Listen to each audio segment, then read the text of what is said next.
right, my name is Mead, and you got my 2 cents. And I got a couple of questions about something. Primarily just dealing with the fact that why there's so many goddamn bus lanes and bike lanes. Primarily bike lanes that are just being put up all over the place with no real reason. You never see anybody in them. And not only do you never see anybody in them, I mean, this is a prime example based on this particular dash cam footage of a vehicle traveling, trying to make a left turn. And we've got these different colors on the left and right sides that are supposed to be doing what? Safeguarding pedestrians. I mean, come on now.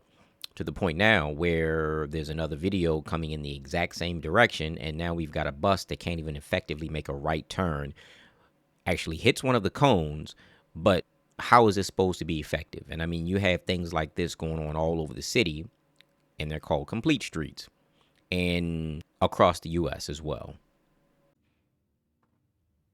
All right, so let's go ahead and see what this Remington salon owner blames 28th Street redesign for car crash has to say by Jeff Abel on February 27th, 2024. Of course, the article might be a year old, but still proves the actual talking point.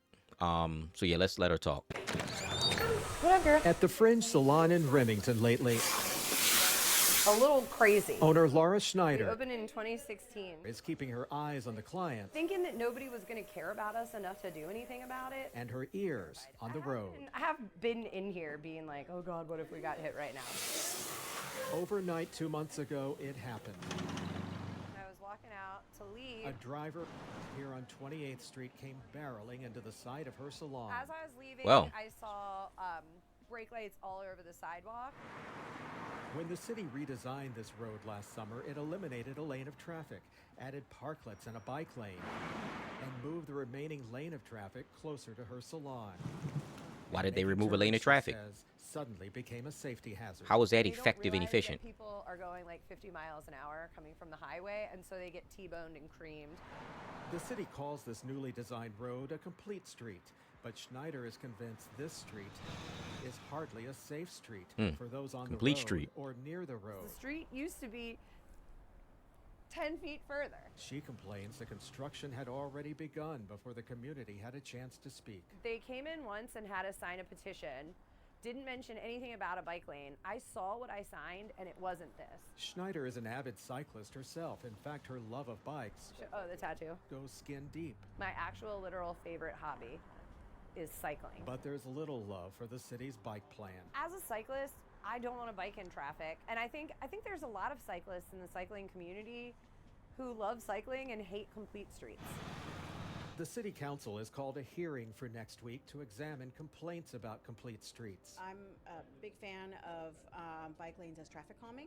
Of course she And is. I do think that we just have to have a better way of communicating all of this and making sure everybody's part of the planning process. At some point, we have to be like, this way isn't working. The city has now installed concrete barriers to help protect her business. Literally, my best friend used to live in the apartment upstairs. I think her car got totaled twice.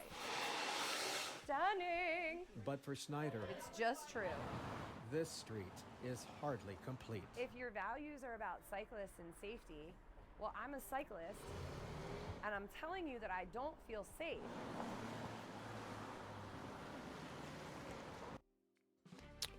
Well, it's one example. We've got plan to extend bike lanes across Baltimore raise tension among cyclist residents. This is WJZ. City has raised tensions pitting cyclists against some neighbors.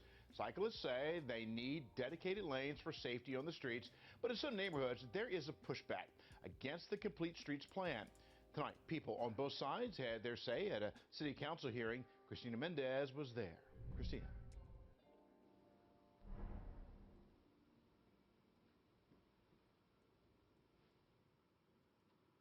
Hey, Vic, so there's really just this tug of war game going on between those who want to see the complete streets approach continue and those who are saying, hey, let's put a pause in this plan and let's start to rework it. Regardless, though, Please put a tonight was pause in the really just plan. about folks airing out their frustrations and working toward what could be a future solution.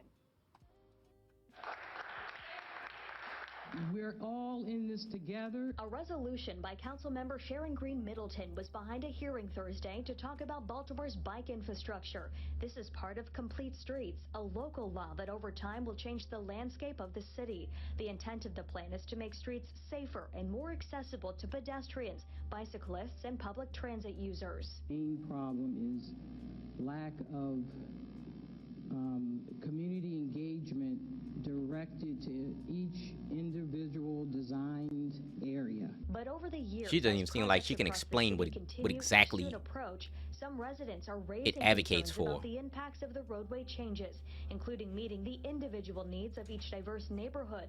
While the City Department of Transportation says their approach is not one size fits all, there's now a call for a moratorium on new bike lanes, the removal of some existing ones, and a pause on the city's ordinance. First, lack of inclusion. To be at the table with decision-making power.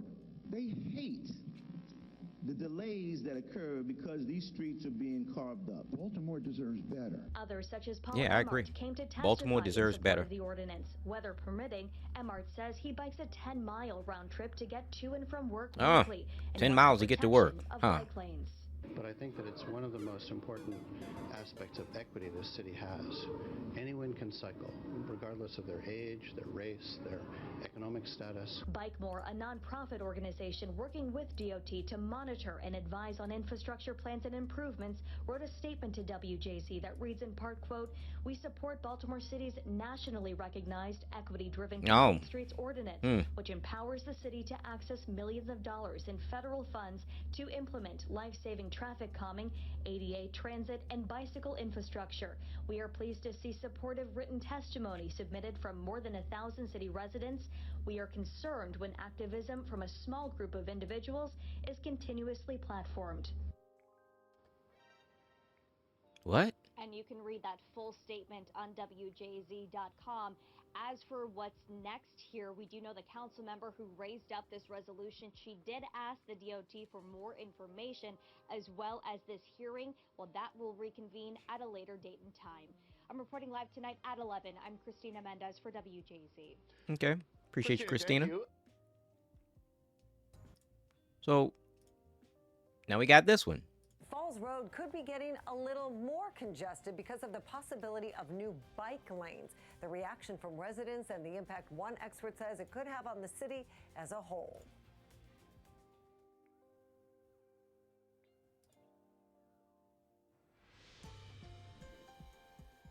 Bike lanes could soon be coming to Falls Road, and many residents are not happy about it. That's right. Now we're hearing from an economist about the impact those bike lanes could have on the city as a whole. That's right. Fox 45's Jeff Abel joins us with a closer look at this tonight. Jeff? Well, you know, if you've ever traveled this road during rush hour, you know Falls Road is no way to be in a rush. In fact, it gets highly congested, and soon the city plans to reduce the number of lanes on this road to accommodate bike lanes. Oh, really? On Falls Road today, the news 4 lanes. that this road 2 lanes could each soon direction. become less of a road for motorists, and rush hour drivers slamming on the brakes. Yeah, them drivers be having you do. It's a lot of traffic. This is a heavy traffic. Have you make you want to go crazy. But this heavily trafficked section of Falls Road between Cold Spring Lane and Northern Parkway is slated to shrink. City planners are calling for this 1.5 mile stretch to lose a lane of traffic in order to accommodate bike lanes. So I come this way 4 times during the day, and it's already enough congestion. It's hard on the commuters. We're trying to get back and forth to work, and every way we go. Yeah, Mom's is right. Situation like this.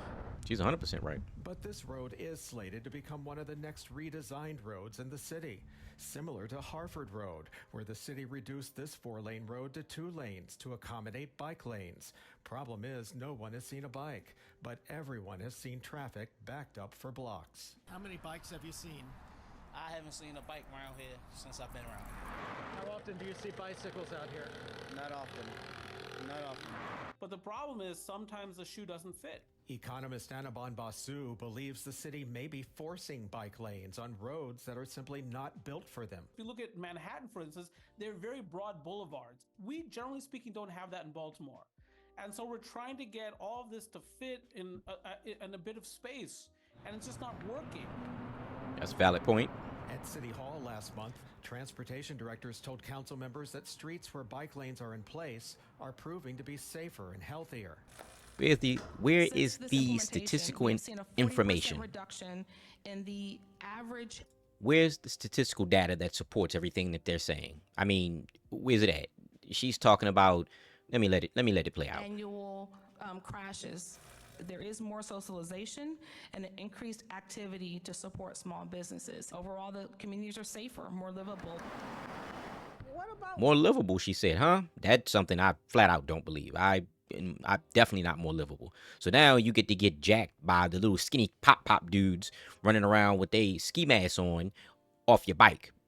So now you don't have to worry about the car, but now you get popped on your bike. I'm gonna let her finish. Widening the street and making room for them, but narrowing it, no. In 4 years, the city expects to spend $73 million narrowing this road and others throughout the city. Economist Anaban Basu questions their value. And I understand, again, there's this desire to put bike lanes more places, to see more bicyclists, a healthier population. I support that completely. But if what you're doing is compromising people's ability to get to work, or delivery vans being able to deliver packages, whatever it happens to be, then you got to rethink that approach.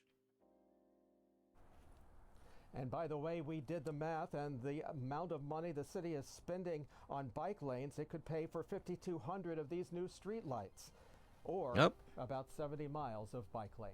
I guess we are live Abel is right about that. Fox 45 News. So I guess now you get to get skinny pop, or now you get to get carjacked by one of these little dudes in a ski mask on a bike, not your car. So I guess that helps, right? Maybe not.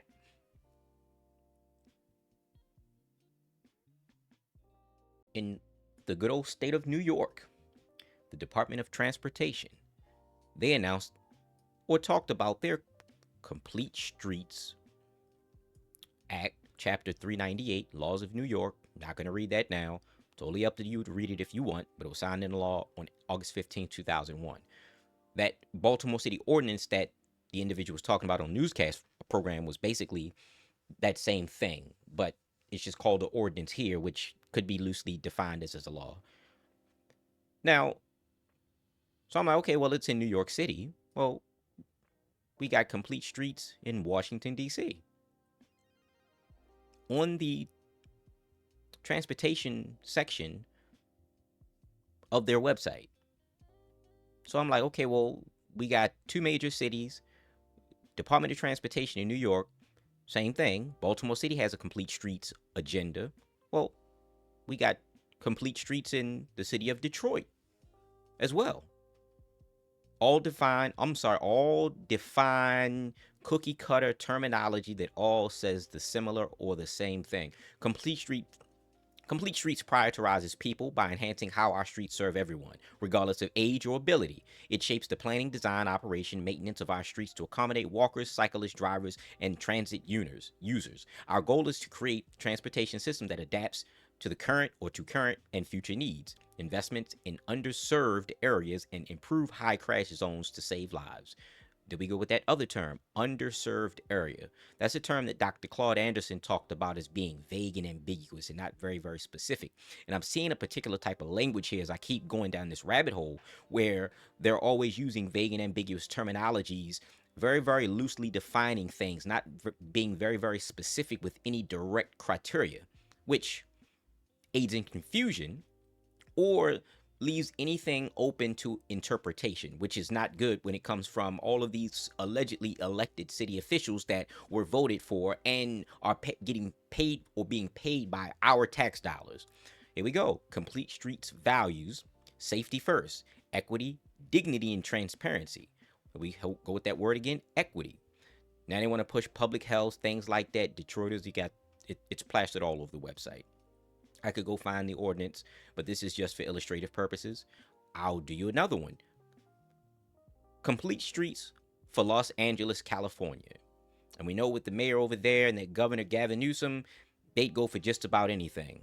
But does it really benefit the people? And if you've been to Los Angeles, anybody talks about the traffic in Los Angeles and how bad it is. So how is any of this actually facilitating the improvement of the flow of traffic in these cities? I mean, I can only relate to where I'm living at because I live in Baltimore City, but from what I observed and observe on a daily basis, because I drive on a regular basis, as much do a lot of us, the bike lanes, the unnecessary bus lanes, did it really help? You got 4 lanes of streets that they carved down to 1.5, maybe 2. Now your 20-minute commute takes you 40 minutes to get somewhere that's only 7 miles, 5 miles. That is absolutely absurd. But then the question is why, right? We have complete streets in a city called Eugene. Same deal. We've got, what is this? Eugene is in Oregon. So it's a smaller city, but we're seeing the same terminology, the same repetitive terminology over and over and over again. Okay. So now we've got complete streets of Philadelphia. Mayor Sherrell L. Parker. Same deal. Complete streets are safe, comfortable, and convenient. They are designed to operate and ensure safe access for all users, including pedestrians, bicyclists, motorists, and transit riders, regardless of age, physical ability. While complete streets come in many shapes and forms, they share the same principles. Complete streets. Accommodate all users. Okay, accommodate all users how? That's the narrative here. And when we start talking about all these various cities have different needs. City A is not going to have the same needs from a transportation perspective as City B in their transportation needs. Like, again, make it make friggin' sense.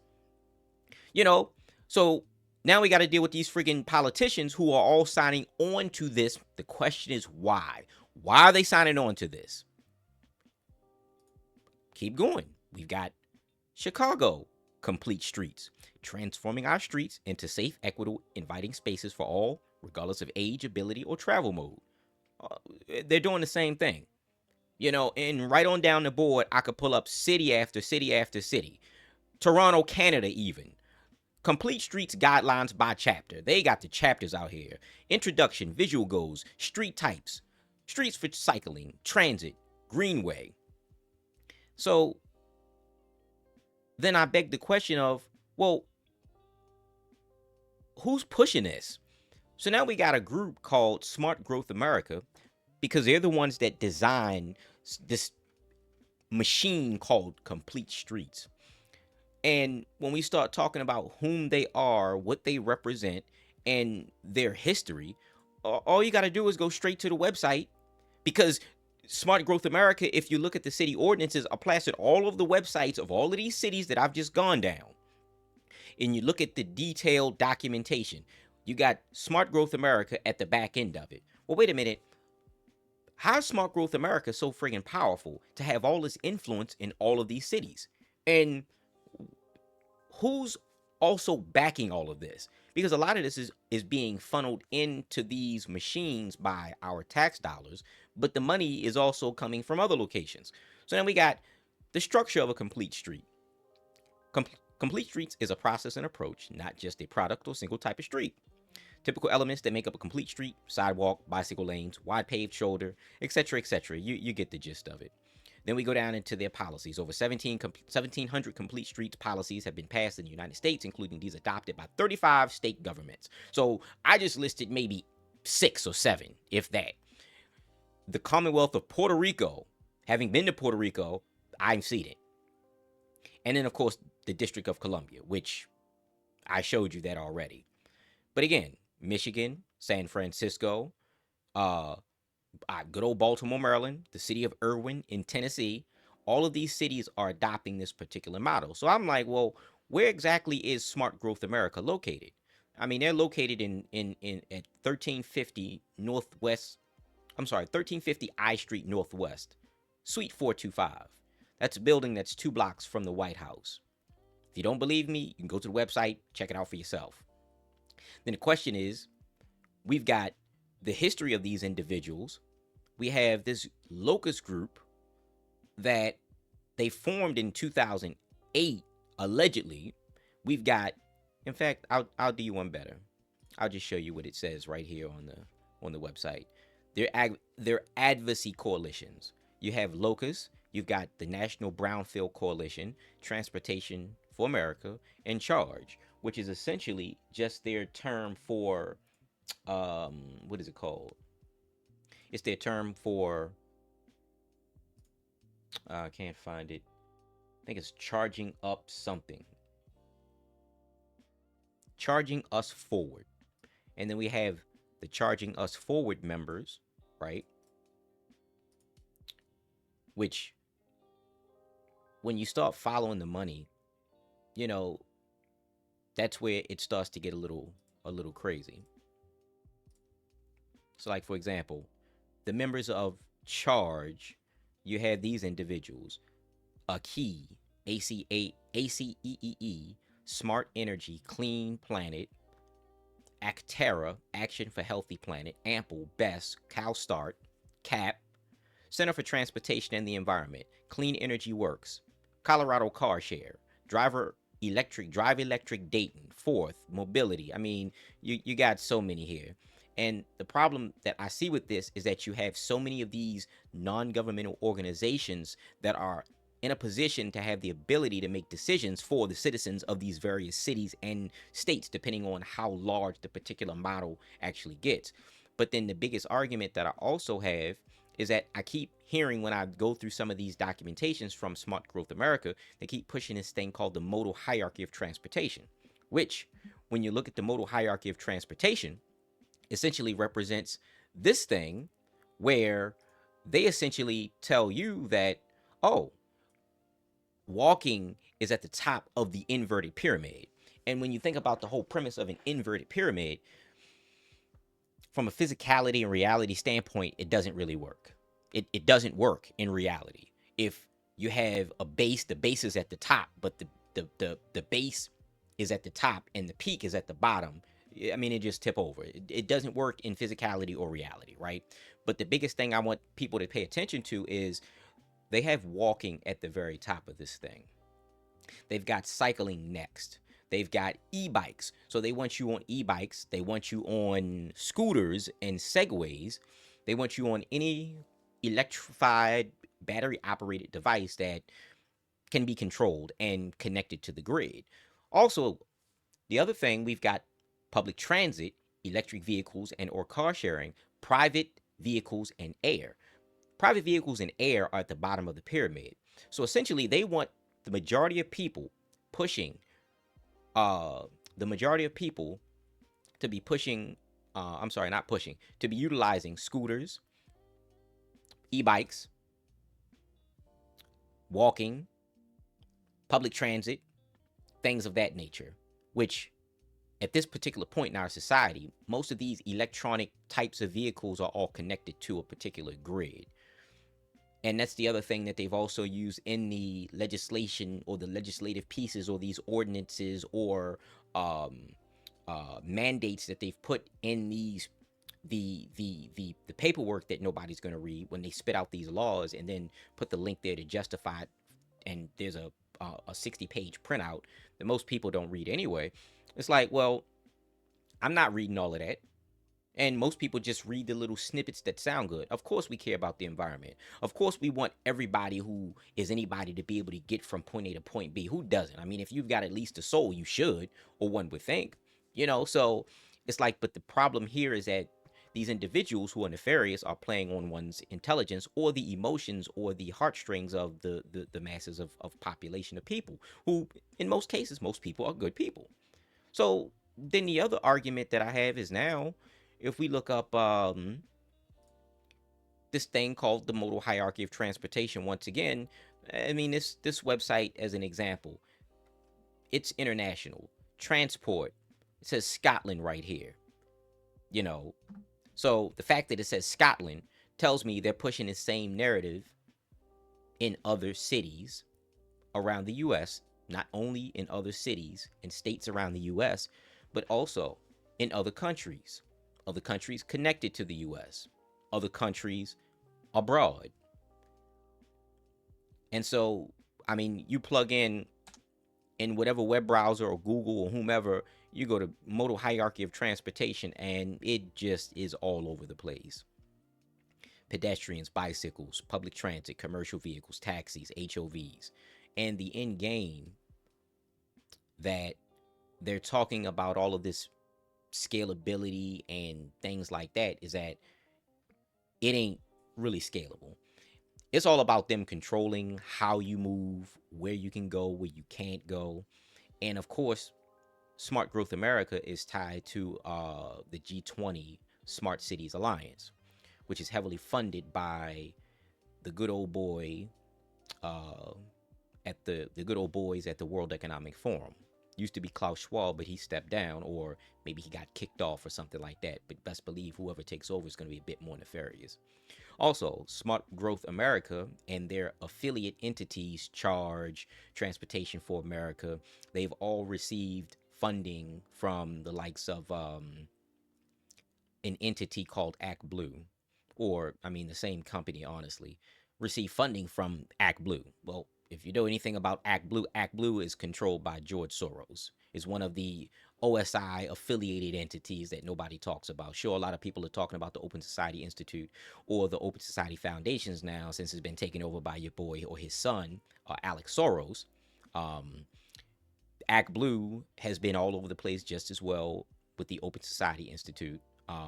So that's very, very questionable there. But then the question is, why are they trying to push the same narrative to everybody in the US, around the world, when people have different cultures, different customs, different ideologies, different beliefs, different practices, different methods of transportation. For example, they're pushing complete streets over in Amsterdam in the Netherlands. I've been to the Netherlands like 9 times.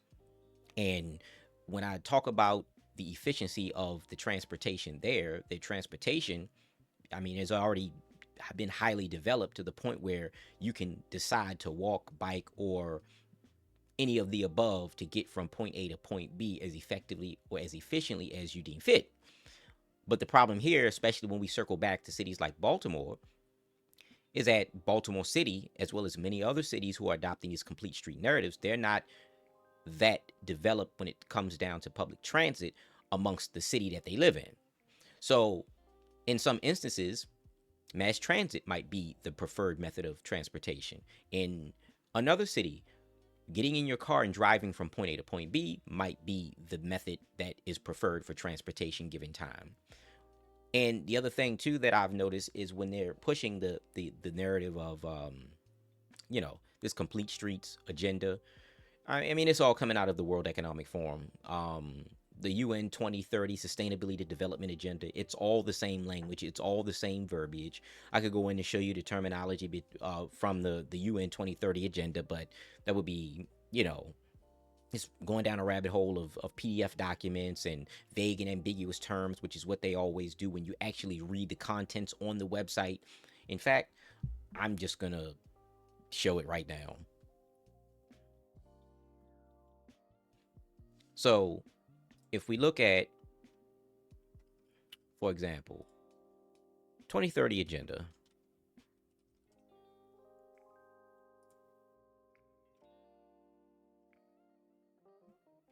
and there are 17 goals of sustainability. Let's go over the goals.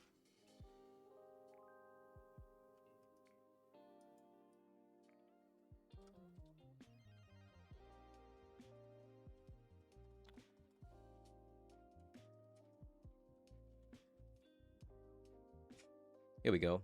The 17 goals of sustainable development. No poverty, right?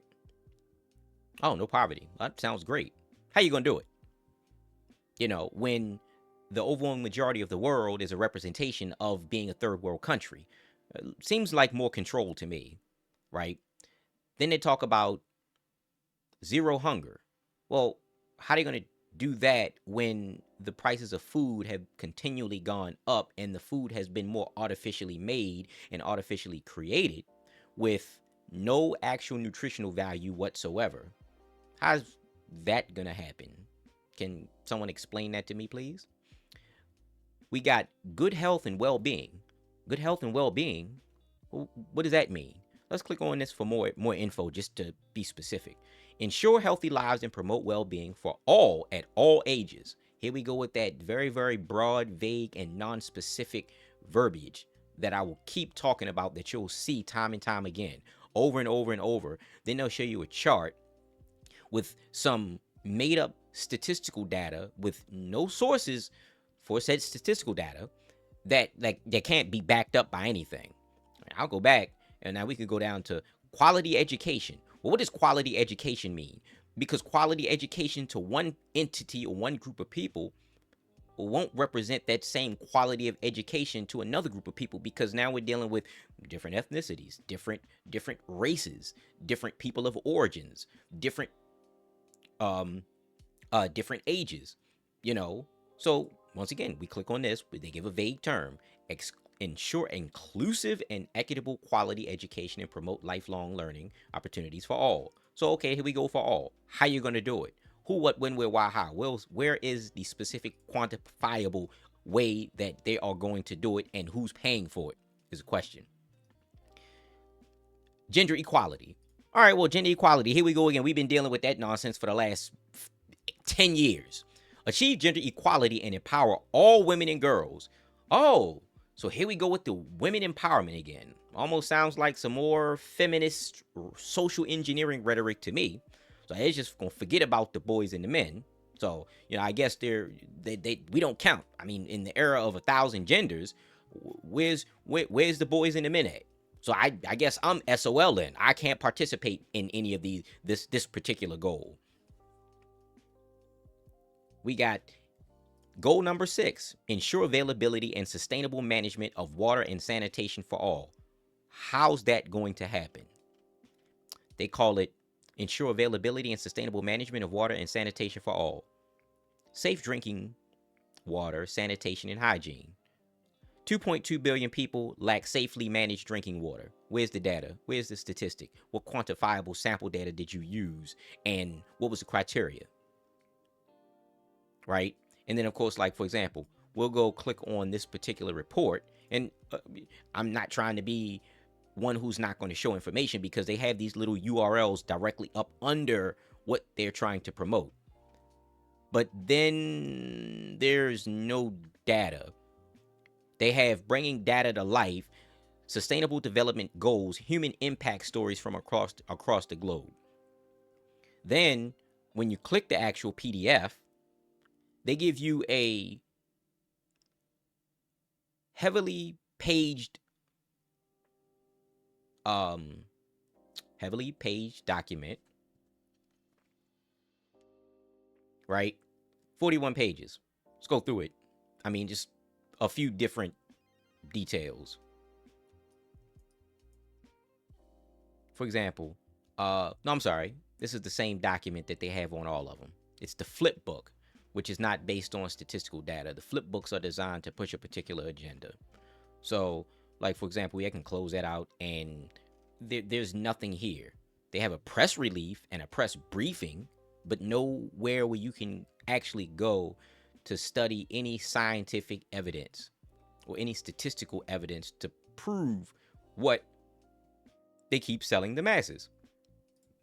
So I go back to this particular goal, because I might as well read them all at this point. Number 7, affordable and clean energy. Ensure access to affordable, reliable, sustainable, and modern energy for all. Whoa, how's that been going for everyone? Especially if you live in Baltimore City, or any city that has a public utility that's now been privatized by a corporation known as Exelon. So once again, lights out, 675 million people still live in the dark. How you gonna help them? Of course, 4 and 5 of them live in sub-Saharan Africa, because sub-Saharan Africa, which is basically them saying, or trying to separate, geologically speaking, trying to separate Northern Africa from Southern Africa so that they can claim everything in the northern regions of Africa, where a lot of the statues and the old temples and the old, monuments are located, where all the old archaeological findings have been, right? So they list, once again, another chart. Energy efficient improvement must more than double its pace. Okay, so again, where's the study? I mean, they've had a quite number of events. They've got publications that don't say anything. So, you know, number 8, promote sustained, inclusive, and sustainable economic growth, full and productive employment, and decent work for all. All right, so you get the gist of it. I recant. I would go through the rest of them, but I've been on talking for the last 30 minutes, and yeah. So when we go back to dealing with entities like the World Economic Forum and Klaus Schwab and those guys, we've got Smart Growth America that's taking money from the likes of Act Blue and the likes of Michael Bloomberg, because they really started pushing this in New York City when he was the friggin' mayor. And we know Michael Bloomberg is nothing more than a globalist pushing a particular agenda, that being that same agenda that's coming down from the World Economic Forum. But going back to this G20 Smart Cities Alliance being pushed by the World Economic Forum, that's literally one of the most important things that could be talked about, because that right there, when you actually dig into what these people are about, kind of really shows what's going on. And it's like nobody's actually getting what's going on. So yeah, I mean, that's basically my 2 cents thus far on what I've observed, and just today what I've been able to I've talked about this for quite some time, but that's just what I've observed over the years, and the fact that this this global agenda has been in the works for quite some time, and it's not set to really benefit the masses. In actuality, it's literally ushering you into one world political, geopolitical, socio-political environment. Literally one way, one method for everything. I mean, we're going to be talking about mass censorships, right? And I say censorships in the sense of not being able to go where you want to go when you want to go. Because the further and further we go down this dystopian road, we'll just turn off your EV. It's like, okay, well, you have a car. Well, if they're pushing all of these goddamn bikes, and they're pushing these EVs or these e-bikes, well, what happens if you're trying to go to work and it starts raining? What happens if you're going to work on an EV, on your electric bike or your bicycle, and it starts snowing, or it's negative 10 degrees outside with a negative 6 degree wind chill, or a negative 20 degree wind chill, and then you've got a 10-mile commute on a bike in a bike lane. You've got no protection from the elements, which is something that an actual vehicle can actually afford you. It's a safe haven in some capacity in the event that something happens. So now I'm looking at this from a protection standpoint. These individuals don't want you to be protected. They want you to be vulnerable. I mean, to kind of segue a bit, I mean, look at the fact that they don't want you to have any weapons. The World Economic Forum, going back to this one way for everything, it's really pushing more, communist, socialist, Leninist, Marxist, neo-Marxist ideology, where everything is controlled by the individuals at the top of the actual pyramid, and we're all at the base, at the bottom, and they have us operating as if they have us operating in an inverted place where we think, or we have the illusion of being at the top, when we are not at the top. We're actually at the bottom, but the base is the bottom, but because it's flipped around, it's inverted, it's literally pushing intentional confusion, which is why they call it the modal hierarchy of transportation. And I could do one better and say, okay, well, we can look up what the word modal actually means.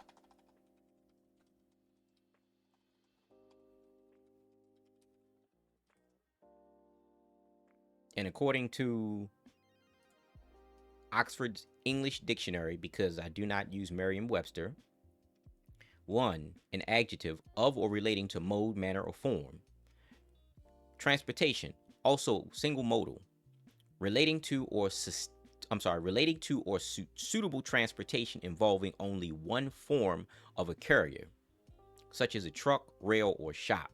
So in essence, they're pushing this because they want the masses to be able to only have access to one mode of transportation, and that's walking.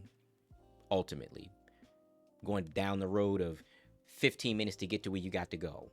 Not trying to talk about the 15-minute city narrative, but that's pretty much what the end game is. Okay, well, I can't go here, or maybe you're not allowed to go here, cross over to this particular line. But again, I mean, this is literally pushing one methodology for everybody everywhere. So now there'll be no concept of understanding how people do things in their city, because people in Baltimore do things differently than people in New Orleans. People in New Orleans do things differently than people in Washington, D.C. People in Washington, D.C. do things differently than people in Chicago. People in Chicago do things differently than people in Detroit. And the same goes for all of these major cities across the United States that are buying into this, with your elected officials not being held accountable for any of the nonsense that they are perpetuating, right?